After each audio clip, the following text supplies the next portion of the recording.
4:23. República Dominicana libre de violencia, jornada de 12 horas de sol, 106.5. Y aquí estamos. Teníamos una llamada. Tenemos a Amadeo Peralta, el abogado, localizando. Amadeo a propósito domina el tema de la ley de armas. De la ley de armas, que es una situación muy preocupante. Seguimos con muchas armas en las calles. Ángel hacía esa disección de todas las vías de entrada de armas a la República Dominicana. Entonces el Estado lo que está interesado en cobrar impuestos. Sí. Entonces hay personas que no tienen la calificación, no tienen el balance mental, ¿verdad? La condición mental para el uso de un arma, no tienen que proteger. Usted pregunta a 3 personas armadas, ¿por qué tú tienes un arma? No, la delincuencia. Porque, no, lo peor es que la gente cree... ¿Qué tú tienes que defender? Oye esto, antes de que entre Amadeo, oye lo que piensa la gente con el arma, que el arma te cuida. Y es mentira, tú tienes que andarte el día entera cuidando esa jodida vaina. Ella no te cuida a ti, eres tú que tienes que cuidarla a ella. De 1000 personas armadas, a uno le ha servido el arma, a los demás le ha perjudicado. Así es. Tenemos a Amadeo Peralta, abogado de los tribunales de la República. Buenas tardes. Tribuno de este país. Amadeo. Gracias, placer para mí. ¿Qué podemos ayudarle? Patrón, el tema de la ley de armas, usted tiene dominio sobre esta legislatura nueva que se ha aprobado e implementado en el país, pero que no se ven sus efectos, y ya hace un año de su implementación. Ciertamente, esa ley de armas, cuando entró en vigencia, yo dije varias veces que va a venir un desarme general de la población, y es porque trae disposiciones que aquí a cualquiera le van a cancelar el permiso de un arma. Si no lo paga. No solamente por el pago, por diferentes vertientes. Por diferentes vertientes, hasta por el simple depósito de una querella, eso lo contiene un artículo de la ley. También cada 2 años, cuando usted renove el permiso, va a tener que llevar una certificación de la Dirección de Impuestos Internos que diga que usted está al día en el pago de sus impuestos, o sea, cosas que a veces no tienen ni siquiera que ver con el asunto del arma. Y regula una serie de disposiciones y establece pena de hasta 35 años de prisión y diferentes tipos penales por tráfico de municiones, de pertrechos, de las mismas armas. ¿Y tú no crees positivo, Amadeo, que se pueda implementar una legislación que ayude a desarmar al pueblo dominicano? Yo no la veo tan positiva. Sobre todo, primero hay que trabajar en la delincuencia. Aquí todos los comerciantes y empresarios necesitan tener un arma de fuego, pero es para defenderse a veces de la delincuencia. Cuando eso se encuentre controlado, entonces aceptaría todo el mundo. ¿Cuándo se podría encontrar controlado eso en alguna parte del mundo? Y donde, según las estadísticas, comerciantes en riesgo versus comerciantes que han logrado salvar su vida y propiedades por el uso de armas.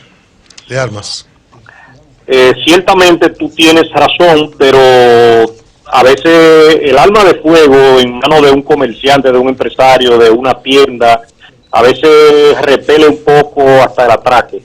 Ojalá que en ninguna parte del mundo existan las armas, pero en República Dominicana, en esta sociedad, la pobreza, el sistema, la tasa de desempleo, entiendo que hace necesario que muchas personas protejan su vida, sus propiedades y su familia. Bueno, gracias, Amadeo. Bueno, Amadeo, pero Amadeo, tus expectativas con la aplicación de la ley, que es aplicable, es la ley ideal, es la posible. ¿Cuál es la situación con la ley? Una ley demasiado rigurosa, es tan rigurosa que no ha podido ni siquiera ser implementada como va. Fíjate que el contrabando de armas no ha podido ni siquiera ser controlado en las aduanas, y hay que trabajar en diferentes aspectos para que esto pueda ser posible. Bueno, gracias, Amadeo. Creo que estamos cayendo en un escenario legislativo en el país. Se está legislando, haciendo leyes ideales. Gracias, Amadeo. Verbigracia, lavado de activos, verbigracia, ley de armas, la policía, Fuerzas Armadas, contrataciones públicas, contrataciones públicas y que esa ley es muy bonita, vamos a traerla. No, y entonces vamos a implementar ley de seguridad social. Intran ideal, no la posible. Aquí hay que pensar en la ley posible, no en lo ideal. Y sobre todo, para que su régimen trabajar el tema de la voluntad, llámese política, institucional, como usted quiera ponerle un apellido, pero la voluntad de hacer cumplir las leyes. Aquí hay leyes que se dictan, se promulgan, se anuncian y no pasa nada, nada. Cualquiera piensa, por ejemplo, que con la nueva ley de tránsito se resolverían cosas tan elementales como prohibir el estacionamiento en lugares prohibidos. Pues mira, no. Prohibir, por ejemplo, que se recojan pasajeros en lugares que dice no pasajeros. Pero no, nada de eso. Prohibir la velocidad temeraria. Para eso no hacía falta una nueva ley. Estaba en la otra, todo eso estaba en la ley 241 de tránsito. Pero no se cumplía antes. Tampoco se está cumpliendo ahora. Ni siquiera por aquello de que escobita nueva barre bien. Bueno, son las 4:28. Con nosotros está Ramón Stanley Montero Santiago. Él es analista sociocultural, investigador social y plantea este interesante tema de la nueva masculinidad a propósito de la violencia en sentido general y en particular lo que hemos estado conversando de la reproducción de los elementos de violencia contra la mujer. Ramón, buenas tardes, bienvenido a Sol de la Tarde. Muchísimas gracias, buenas tardes y gracias por la invitación. ¿Qué es esto de la nueva masculinidad?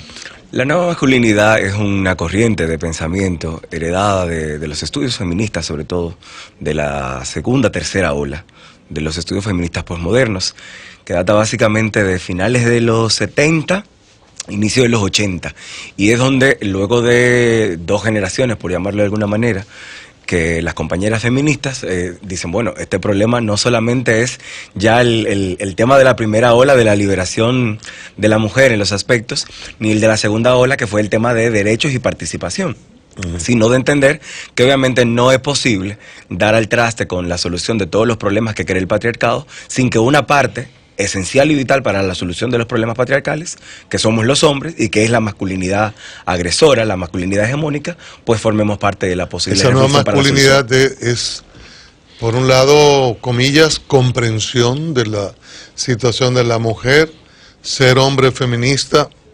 como se hablaba aquí hace un ratito, o esa nueva masculinidad tiene que ver con lo que la licenciada Niurka Castro decía hace un ratito, de desaprender elementos violentos de nuestra cultura. Tiene que ver con todo eso, pero básicamente tiene que ver con la necesidad de que los hombres identifiquemos con claridad los privilegios que el patriarcado nos pone a nosotros en detrimento de la situación en correlación a nuestras mujeres y a las mujeres que son cogeneracionales a nosotros. Identifiquemos, es muy difícil, claro. Es muy difícil deshacerse de elementos de poder. Es muy difícil, pero no imposible. Una de las cosas de la que parte precisamente el feminismo y de la que parte en los estudios de masculinidad es precisamente la posibilidad de cambio.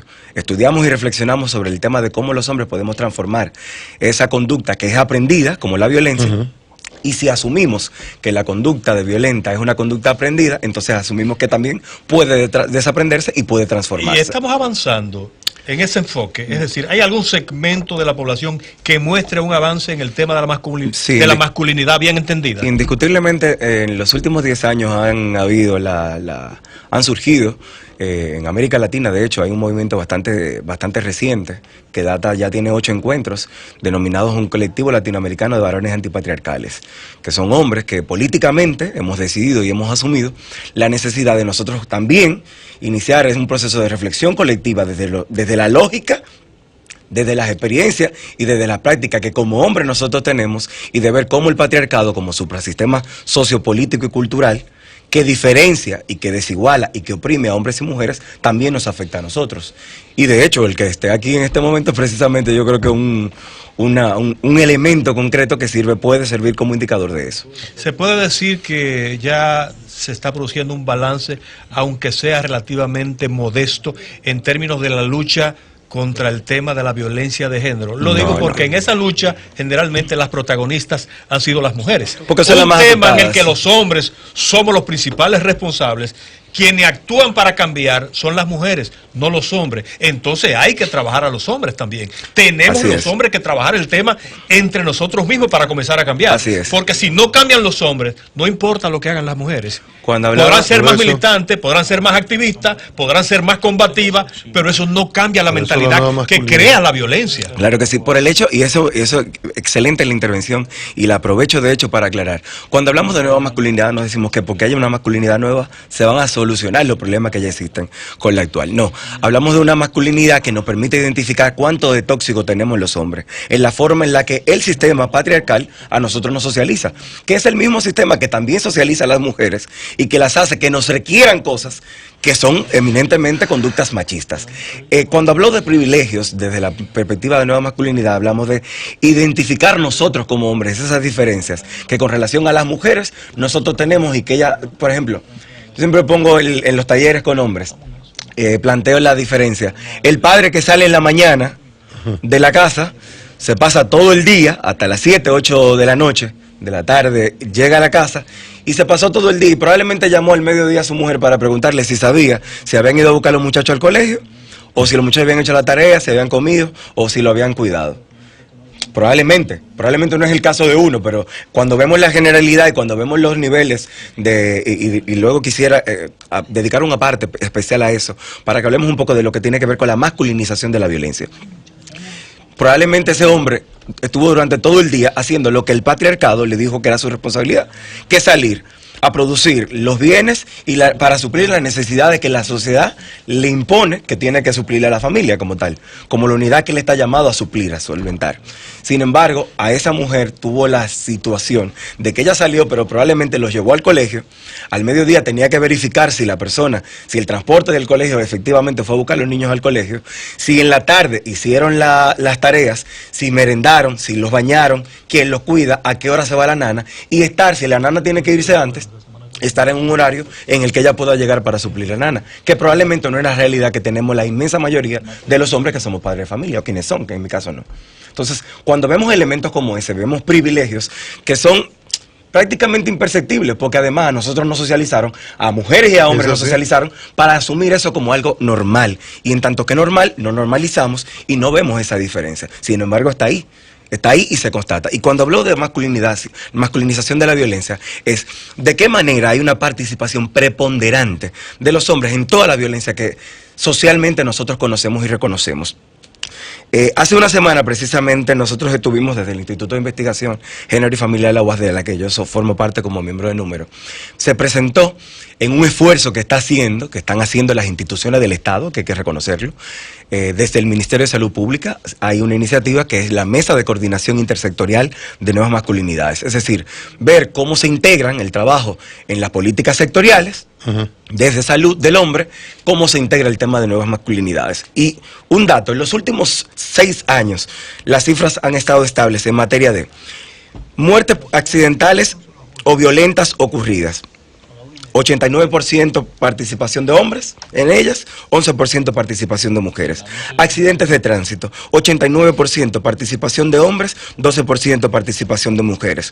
Suicidios, tasa por cada 100.000 habitantes. Estamos hablando de un promedio de 85% de hombres, 15% de mujeres. Homicidios, 92% de los homicidios son ocasionados y producidos por una vinculación directa con los hombres. Entonces, de eso hablamos nosotros, de cómo ciertamente es una violencia que a pesar de que afecta fundamentalmente a la mujer, pero afecta profundamente al hombre. Claro que sí. Nos afecta, y la psicóloga que me antecedió precisamente daba el traste con un elemento vital, que es primero la forma en la que nos socializan. En muchas de las intervenciones que he escuchado, que desde el mediodía, que intenté sintonizar cada vez que tenía tiempo el programa, he visto el tema de siempre plantear, que es algo que suele ocurrir.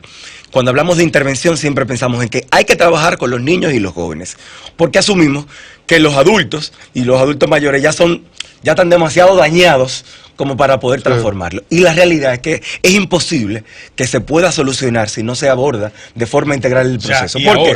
Porque los adultos y los adultos mayores son lo mismo que cuando ese niño comience a mostrar un patrón conductual distinto al que su papá le enseñó, usted va a comenzar a exigirle al nieto ¿Qué es lo que pasa con ese muchacho? Que como que lo estoy viendo raro.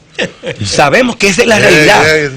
Sabemos que esa es la realidad. O cuando el muchachito, como decía el caso, no llega con una mordida o no llega con que algún compañero del colegio lo dio, lo devolvemos. Y nosotros mismos nos encargamos muchas veces de ir a supervisar que esa conducta violenta se ejecute como una práctica. Tengo una respuesta violenta. Y exactamente. Entonces, ¿cómo le puedo pedir peras a un árbol de olmos? Pedro, o sea, no es posible pedirle a esa generación que está siendo socializada por esta generación que tenga un cambio cuando yo no lo aplico. Pedro, ¿cómo finalmente convertir esto en políticas públicas? ¿A dónde acudir? ¿Qué hacer? ¿Cómo contribuir? Ramón Montero.